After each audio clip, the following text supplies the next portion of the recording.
Game 1 of the FIDE World Championship 2024 has concluded. Jovanka, it was a dramatic game. It certainly was a cracking start to the FIDE World Championship match presented by Google.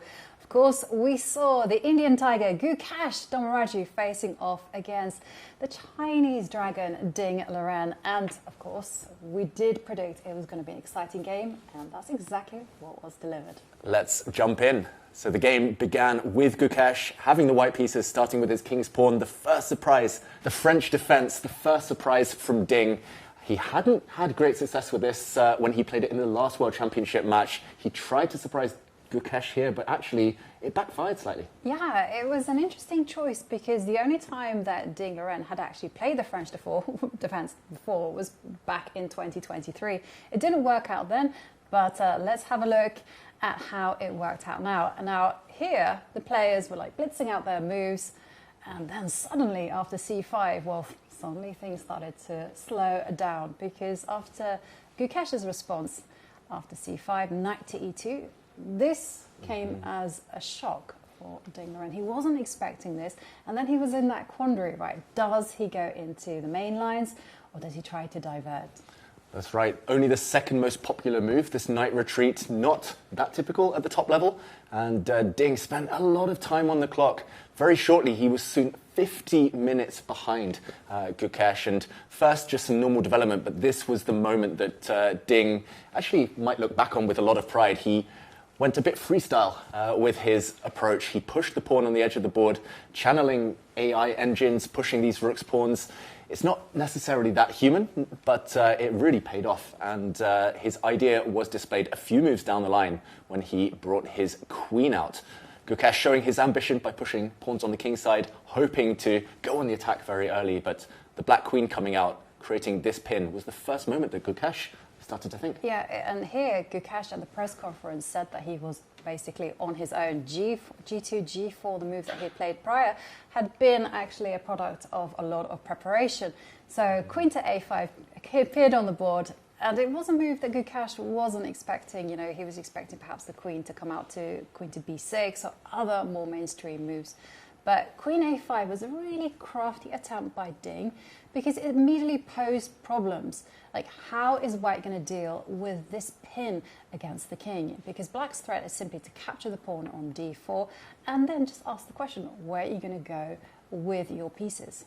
Yeah, it's all about the white pawn chain, and this pawn chain was very quickly undermined by Ding. Gukesh just chose to ignore this after a long think. He brought his bishop out, but that undermining of the white pawn chain began and continued after a capture in the center. Both players kind of continued really high-quality chess here over the next few turns, but it was actually Gukesh who made the first mistake a bit later on. The black knight first landing, Ding landing a knight on a beautiful outpost attacking a bishop, and after some very logical moves, we saw maybe the first mistake. And Gukesh later admitted to being surprised by the black knight diving so far into his position, opening up the black queen. It looks like the main idea is to attack this pawn, but actually, a few moves later, we realize the main concept, the hidden concept, is the black queen simply coming in. White's position is full of holes, especially this pawn in the corner, this pawn being a backward pawn, and if the queens ever come off, Ding would have had an advantage. And here, Jovanka, we were already starting to think that things were turning. Yeah, and I completely agree with that. You know, Gukesh himself said at the conference he actually didn't quite believe in Ding's plan. Like, what is it doing? You know, the queen coming in, the knight coming in. What was the plan? And he actually admitted that he had missed that after the very natural queen moving forward. So if we fast forward, the queen came to d3, which is a fabulous move by Ding Liren. He's banking all of his hopes on those long-term advantages that black's position has, you know, the strong knight there on b2, the backward pawn on c3 that is simply a target. And here Gukesh was just simply expecting to play queen to f4, just advancing the queen and just lining up on a potential open line. But he completely missed black's plan, which was to go g5. Yeah, and this would have given Ding a big advantage, partly because the white queen is trapped. She can no longer really escape from a trade unless we play the move en passant, capturing the pawn, bypassing it there. And the problem is, after the black queen slides back to retake There's a huge threat. The black knight is going to land with a fork, everything being hit and white's position collapsing. Instead, Gukesh actually went into reverse mode. He started retreating. He brought his queen back.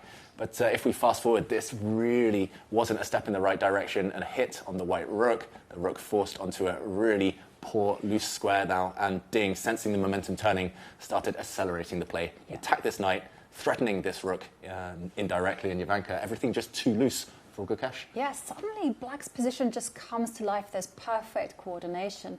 And here, Gukesh actually started to find some really good resources. First, pushing forward the bishop, rather, and again, finding some great defensive moves just to keep the position close together and also to generate some counterplay. And so queen to b1, just defending the rook.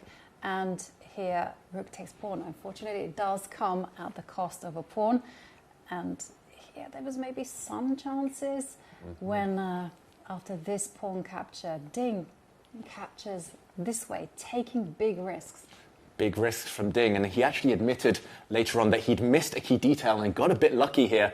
He originally had thought that black was completely safe. Black actually would have 3 pawns extra here in this variation. Suddenly, it dawned on him that queen takes pawn would have been a nasty surprise for white. This looks like a huge blunder. No, it's a sacrifice, hoping for a capture and a nasty checkmate. The black king trapped here. Instead, though, he had, at the very last moment, realized that he does not need to take the bait. There's only one saving move, only one move not to lose on the spot, but sliding the queen across, deflecting the white bishop away. This is a check. No real way to avoid this, and after the bishop captures, we would see an endgame. Yeah. Ding would have 2 extra pawns, so a stroke of luck there.